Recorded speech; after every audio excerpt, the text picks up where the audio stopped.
ஸ்ரீ காளிமாதா ஜோதிடம் பிரபல ஜோதிடர் பண்டித் மகாராஜா. தொழில், கல்வி, வியாபாரம் மற்றும் மந்திர சூனிய பிரச்சனைகளுக்கு நிரந்தர தீர்வு. வணக்கம். செய்தி வீச்சு உங்களை வரவேற்றுக் கொள்கிறது. இன்றைய செய்தி வீச்சில் இலங்கை விடயங்கள் மற்றும் அமெரிக்க ஈரானிய கொதிநிலை மற்றும் இன்று மஸ்கட்டில் ஆரம்பித்த பேச்சுக்கள் குறித்த விவரங்களும் காத்திருக்கின்றன. முதலில் வழமை போல இலங்கை தீவு பக்கம் பார்வையை திருப்பலாம்.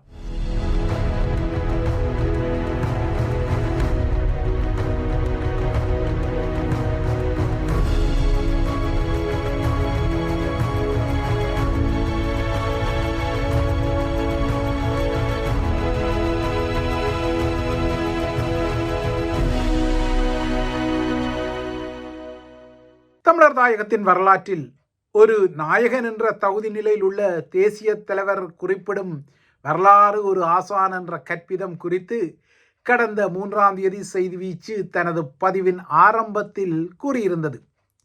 ஒரு காலத்தில் தமிழர்களின் அரசியல் உரிமை போராட்டத்தை அமெரிக்கா மேற்பார்த்த ஏகாதிபத்திய சதியெனவும் இந்தியாவையே தமது முதலாவது எதிரி என்ற விடயத்தில் இறுக்கமாக நின்ற ஸ்ரீலங்காவின் சோகோல்ட் மார்க்சிசிய ஜேவிபி ஆகிய மக்கள் விடுதலை முன்னணி இப்போது அதே அமெரிக்காவுடனும் இந்தியாவுடனும் பெரும் டீல்களையும் தந்திரோபாய நகர்வுகளையும் நகர்த்தி கொள்ளும் ஒரு அரசாங்கமாக மாறியுள்ள நிலையில் இந்த வரலாறு ஆசான் என்ற தேசிய தலைவரின் சிந்தனை கடந்த 3ஆம் தேதி செய்தி வீச்சில் சொல்லப்பட்டது.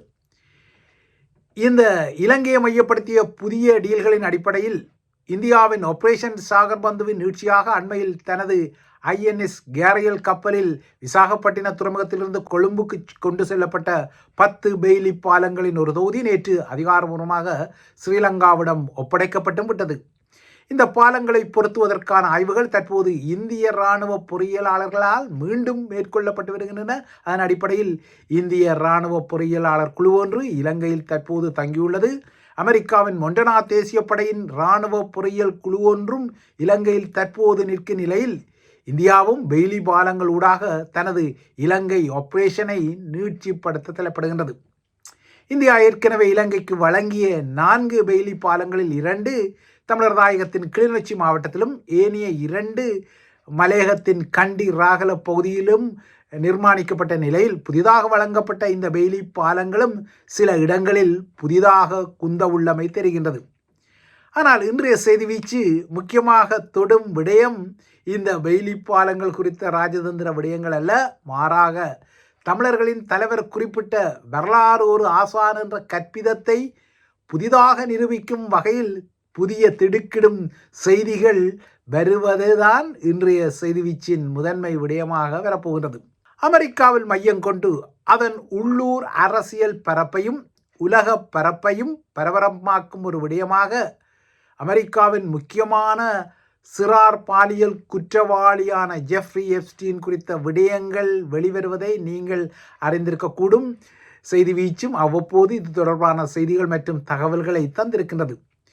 இந்த பாலியல் குற்றவாளி அதாவது எப்ஸ்டீன் 2019 தனது சிறை அறையில் தற்கொலை செய்து கொண்டாலும் அவர் குறித்த பல்லாயிரக்கணக்கான ஆவணங்கள் தற்போது அமெரிக்க நீதித்துறையால் வெளிப்படுத்தப்படும் நிலையில் அமெரிக்காவின் உள்ளூர் அரங்கிலும் உலக அரங்கிலும் உள்ள பல முக்கிய கனவான் முகங்கள் குறித்த பாலியல் வக்கிர விடயங்கள் இந்த புற்றுக்குள் இந்த பாம்பா என்ற வகையில் அதிர்ச்சிகரமாக வெளிவருகின்றன. இது பிரித்தானியாவின் அரண்மனையையும் கடுமையாக அசைக்கின்றது. உலகின் முக்கியமான வணிக புள்ளிகளையும் ஏன் இடதுசாரிகளின் தலைவர் என்ற அடிப்படையில் இல்லை என்றால் பெரும் புத்திஜீவி என்ற அடிப்படையில் அமெரிக்காவின் பிரபலமான இடதுசாரி எழுத்தாளரை கூட இந்த விடயம் அசைத்துக் கொள்கின்றது. ஆனால் இப்போது முதன்முறையாக ஜெஃப்ரி எப்ஸ்டீனுடன் அதாவது இந்த பாலியல் குற்றவாளியுடன் தொடர்பு கொண்ட 2 ஈழத்தமிழ் முகங்கள் வெளிப்பட்டுள்ளன. கடந்த காலத்தில் தமிழர்களின் விடுதலை சேனை மேற்பார்த்த அவர்களின் அரசியல் உரிமை போராட்டத்தை யாழ் பல்கலைக்கழக ஆசிரியர்கள் சங்கம் என்ற அடையாளத்துக்குள் இருந்தபடி கருடா சௌக்கியமா என்ற பாணியில் மேற்குலக அரங்கில் மிக மோசமாக கொச்சைப்படுத்திய ஹூல் சகோதரர்கள் எப்ஸ்டீனின் விடயத்துக்குள் இருப்பதை அமெரிக்க நீதித்துறை தற்போது வெளியிட்ட ஆவணங்கள் புலப்படுத்தியுள்ளன. யாழ்ப்பாணத்தில் ஆங்கிலிக்கன் மதகுருவாக இருந்த ரிச்சர்ட் ஹெர்பர்ட் ரத்னோரே ஹூலின் பிள்ளைகள்தான் இந்த கூல் சகோதரர்கள் என்பது நீங்கள் அறிந்திருக்கக்கூடிய ஒரு விடயமாக கூடும். பொதுவாக ராஜன் கூல் என விளிக்கப்படும் இவரது முழு பெயர் மைக்கேல் ரிச்சர்ட் ரத்னராஜன் கூல் என்பதாகும். இவரது சகோதரனான இன்னொரு கூலின் பெயர் ரத்னஜீவன் கூல் ஆகும். லண்டன் ஆக்ஸ்போர்ட் பல்கலைக்கழகத்தில் 1982 ஆண்டில் கணிதத்துறையில் முனைவர் பட்டம் பெற்ற கூல் 1985 யாழ்ப்பாணம் திரும்பியிருந்தார். அவ்வாறாக யாழ் திரும்பிய கூல் யாழ் பல்கலைக்கழகத்தில் கணிதம் மற்றும் புள்ளி விவரத்துறையில் ஒரு விரிவுரையாளராக இணைந்திருந்தார். அந்த நாட்களில் யாழ்ப்பாணத்தில் வெளிவந்த சாட்டர்டே ரிவ்யூ என்ற ஆங்கில பத்திரிகையின் பகுதி நேர ஆசிரியராகவும் கூல் பணியாற்றியிருந்தார். இவ்வாறு யாழ் பல்கலைக்கழக விரிவுரைகளாக இருந்து பின்னர் ஒரு கட்டத்தில் மனித உரிமை செயற்பாட்டாளராக அரிதாரம் பூசிய ரத்னஜீவன் கூல் மிக கூலாக தமிழர்களின் அரசியல் உரிமை போராட்டத்திற்கு பல அள்ளிவைப்புகளை செய்த விடயங்கள் பகிரங்கமானவை, வரலாற்றில் மறக்கப்பட முடியாதவை. 1988 ரஜினி திரணகமவுடன் இணைந்து UTHRJ என்ற குறியீட்டை கொண்ட university teachers for human rights Jaffna, அதாவது மனித உரிமைகளுக்கான யாழ் பல்கலைக்கழக ஆசிரியர் சங்கம் என்ற அடையாளத்தில் ஒரு அமைப்பை ஆரம்பித்த ராஜன் கூல், அதாவது ரத்னஜீவன் கூல், பாரபட்சமற்ற ஆவணப்படுத்தல் என்ற போர்வையில் கொழும்பு அதிகார மையத்துக்கு கொள்ளி கொடுக்கும் ஒரு சூத்திர அமைப்பாக அதனை இயக்கியமை பகிரங்கம். ரஜினி திரணகம கொல்லப்பட்ட பின்னர் ராஜன் கூல் முக்கியமான ஒருவராக அந்த அமைப்பில் இருந்தார்.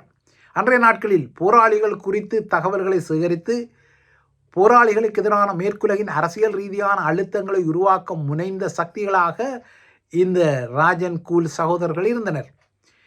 யாழ் பல்கலைக்கழக ஆசிரியர் சங்கம் என்ற பெயரில் இவர்கள் இயங்கியதால் இது ஏதோ யாழ் பல்கலைக்கழகத்தின் அதிகாரபூர்வ அமைப்பு என்ற ஒரு தோற்றப்பாடு இருந்ததால் தான் இவர்களின் இந்த அமைப்புக்கும் தமக்கும் எந்தவித தொடர்பும் இல்லை என யாழ்ப்பாண பல்கலைக்கழகம் அடிக்கடி அறிக்கையிட்டு இந்த அமைப்பிலிருந்து தன்னை கடுமையாக விலக்கியே இருந்தது. ராஜன் கூலின் சகோதரரான பேராசிரியர் ரத்னஜீவன் கூலும் இந்த அமைப்பில் இருந்தார். இவர்களின் உள்ளுடன் குறித்து தமிழர்களின் தேசிய விடுதலை போராட்டத்தை உற்று நோக்கிய முகங்களுக்கு மேலும் சொல்ல தேவையில்லை, அது நன்றாகவே தெரியும். ஆனால் இப்போதைய ஜென்சி குழுவுக்கு இல்லையென்றால் இளையவர்களுக்கு இவர்களின் இந்த தில்லாலங்கடியான நகர்வுகள் தெரியாமல் இருந்திருக்கக்கூடும். ஒரு காலத்தில் மேற்குலகம் இவர்களுக்கு நிதி உதவியை செய்தது. அனைத்துலக பல்கலைக்கழகங்களில் இவர்களுக்கு புலமைப்பரிசுகளை வழங்கியும் போஷித்திருந்தது. இப்போது இவர்கள் எல்லாம் ஆடி அடங்கி ஏறக்குறைய மூதாளர்கள் ஆகிவிட்டார்கள். இவர்களின் யாழ் பல்கலைக்கழக ஆசிரியர் சங்கம் என்ற தில்லாலங்கடி அமைப்பு இப்போது செயற்படுவதில்லை என்றாலும் மனித உரிமை செயற்பாட்டாளர்கள் என்ற போர்வையில் இருந்த கூல் சகோதரர்கள் இப்போது அமெரிக்காவை உலுக்கும் எப்ஸ்டீன் விடயத்தில் நேரடியாக தொடர்பு பட்டமை புதிய அம்பலப்படுத்தல்களை ஆதாரப்படுத்துகின்றது.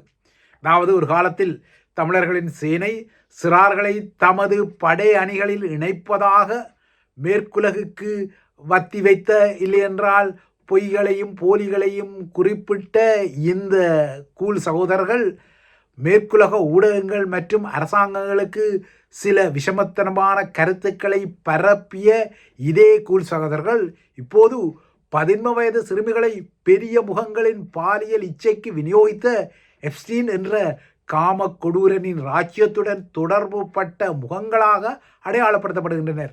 இந்த கூல் சகோதரர்கள் எப்ஸ்டீனின் காம ஆராய்ச்சிக்கு ஏதோ ஒரு வகையில் பங்களிப்பு செய்ததாகவும், குறிப்பாக சிறுமிகளை பாலியல் ரீதியாக பயன்படுத்திக் கொள்வதன் மூலம் மூதாளர்களுக்கு உடலியல் ரீதியாக ஏற்படும் மாற்றங்கள் குறித்தும், இவ்வாறான வக்கிர உறவுகள் மூலம் கிட்டக்கூடிய மூதாளர்களுக்கான வீரிய சக்திகள் குறித்த ஆய்வுகளுக்கும் கூல்களின் அறிவு பயன்படுத்தப்பட்டதான கிசுகிசுக்கள் எல்லாம் இப்போது வெளிவந்துள்ளன. ஆனால் இப்போது இந்த விடயத்தில் இந்த மூதாளர்கள் தான் தமது தரப்பில் ஒரு தனிலை விளக்கத்தை வழங்கிக் கொள்ள வேண்டும். என்னதான் இவர்கள் கடந்த காலத்தில் தமிழர் தாயகத்துக்கும் தமிழர்களின் சேனைக்கும் பெரும் பாதகத்தை செய்தாலும் அவர்களுக்கும் ஒரு தனிலை விளக்கம் வழங்கப்பட வேண்டும் என்ற அதே ஜனநாயகத்தை தமிழர்களும் இப்போது எதிர்பார்த்து கொள்கிறார்கள். ஆகையால் எப்ஸ்டீனின் இந்த ஃபைல்களில் வெளிப்படும் இந்த விடயங்கள் குறித்து இந்த கூல் சகோதரர்கள் ஒரு தனிலை விளக்கத்தை எதிர்வரும் நாட்களில் வழங்க வேண்டிய ஒரு நிலைமை உருவாகிவிட்டது. இப்போது இந்த கூல் சகோதரர்கள் ஆடி அடங்கிவிட்டனர், மூதாளர்களாக வந்துவிட்டனர். ஆனால் இவர்கள் டெக்னிக்கல் ரீதியாக இப்போது கூல் சகோதரர்கள் அல்ல, மாறாக காம கொடூரன்களுடன் தொடர்பு கொண்ட ஹொட் சகோதரர்களாகத்தான் இந்த தன்னிலை விளக்கம் இல்லையென்றால் இந்த விடயத்தில் உண்மைகள் வெளிப்படும் வரை அவர்கள் கருதப்படுவார்கள். அகமொத்தம் ஒரு காலத்தில் மனித உரிமைவாதிகள் என்ற அரிதான முகமூடிகளுக்கு பின்னால் இருந்த இவ்வாறான சூத்திரதார கனவான்களின் போர்வை இப்போது அமெரிக்க நீதித்துறை வெளிப்படுத்திய ஆவணங்களில் அம்பலப்பட்டுள்ளமை தமிழர் தாயகத்தின் வரலாற்றில் நாயக தகுதி நிலையில் உள்ள தேசிய தலைவர் குறிப்பிடும் வரலாறு ஒரு ஆசான் என்ற கற்பிதத்தை இவ்வாறானவர்களின் கடந்த கால வக்கிர வரலாறுகள் தொடர்பான புதிய அம்பலப்படுத்தல்களின் பின்னணியில் இன்னொரு கற்பிதமாக வருகின்றது. இவை கூல் பிரதர்ஸின் ஹாட் விடயங்கள். அடுத்து உலக நிலவரங்களை நோக்கி கொண்டால், ஈராக் மீது அமெரிக்கா ஒரு தாக்குதலை எதிர்வரும் நாட்களில் நடத்தி கொள்ளுமா இல்லையா என்ற வினாவுக்கு பெருமட்டான விடையை வழங்கக்கூடிய வகையில் இன்று 2 நாடுகளும் ஓமானில் தமது பேச்சுவார்த்தைகளை ஆரம்பித்துள்ளன.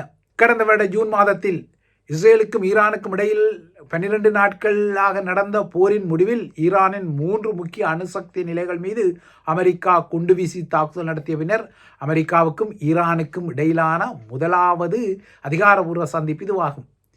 டொனால்ட் ட்ரம்பின் இராணுவ அச்சுறுத்தல்களுக்கு மத்தியில் ஈரானின் அணுசக்தி திட்டம் குறித்து இந்த பேச்சுக்கள் நடத்தப்பட்டாலும் இதன் பெறுபேறுகள் குறித்த ஐயங்கள் பலமாக உள்ளன. ஏனென்றால் ஈரான் தனது சொந்த பிரதேசத்தில், அதாவது தனது சொந்த நாட்டில் யுரேனியத்தை செறிவூட்ட தனக்கு உரிமை உண்டு என வாதம் செய்கின்றது. அத்துடன் தன்னிடமுள்ள அதிக செறிவூட்டப்பட்ட 400 கிலோ யுரேனியத்தை 3வது நாட்டுக்கு மாற்ற வேண்டும் என்ற கோரிக்கைகளையும் அது நிராகரித்து வருகின்றது. ஈரானின் வெளியுறவு அமைச்சர் அப்பாஸ் அரக்ஷி இப்போது இந்த பேச்சுக்களுக்காக முன்னதாக மஸ்கட் நகருக்கு சென்றிருந்தார். அதேபோல அமெரிக்காவின் மத்திய கிழக்கு தூதர் ஸ்டீவ் விட்கோஃப் குழுவும் மஸ்கட்டில் இருப்பதாக தெரிகிறது. இந்த பேச்சுக்கள் தோல்வியடைந்தால் 2 நாடுகளுக்கும் இடையில் மோதல் ஏற்படும் என்ற அச்ச நிலை உள்ளது. ஏற்கனவே மத்திய கிழக்கில் அமெரிக்கா தனது மிகப்பெரிய இராணுவ ஆர்மடாவை விமானந்தாங்கி கப்பல் ஆப்ரஹாம் லிங்கன் தலைமையிலான பெரும் போரணியாக விரவ விட்டுள்ளது. ஈரான் இந்த பேச்சுக்களின் மூலம் ஒரு உடன்பாட்டுக்கு வராமல் போனால் அதன் மீது தாக்குதல் நடத்தப்படும் என ட்ரம்பும் பலமுறை மிரட்டல் விடுத்துள்ளார். ட்ரம்பின் இந்த மிரட்டலுக்கு ஈரானும் பதிலடி வழங்கியுள்ளது. அமெரிக்கா பலத்தால் தம்மை தாக்கினால் தாமும் அதே பலத்தால் பதிலடி கொடுப்போம் என அது சூளுரைக்கின்றது. ஈரானிய தலைவர்களை பொறுத்தவரை இந்த பேச்சுவார்த்தைகள் தமது ஆட்சியை மேலும் சீர்குலைக்கக்கூடிய அமெரிக்க இராணுவ நடவடிக்கையை தடுப்பதற்கான ஒரு துருப்புச் சீட்டாகவும் ஒரு இறுதி வாய்ப்பாகவும் கருதப்படுகின்றது. ஆனால் ஈரான் இந்த வாய்ப்பை பயன்படுத்திக் கொள்ளுமா என்பது இன்றைய பேச்சுக்களின் முடிவில் தெரியவரக்கூடும். 1979ஆம் ஆண்டில் ஈரானில் இடம்பெற்ற இஸ்லாமிய புரட்சிக்கு பின்னர் முதன்முறையாக ஈரான் மிகவும் பலவீனமான நிலையில் இருப்பதாக ஆய்வாளர்கள் கூறும் நிலையில் அமெரிக்காவும் அதற்கேற்ற வகையில் ஈரானை மையப்படுத்திய தனது துருப்புச் சீட்டுகளை பிரயோகிப்பது குறிப்பிடத்தக்கது. இவைதான் ஐபிசி தமிழின் செய்தி வீச்சு. தொடர்ந்தும் ஐபிசி தமிழுடன் இணைந்திருங்கள்.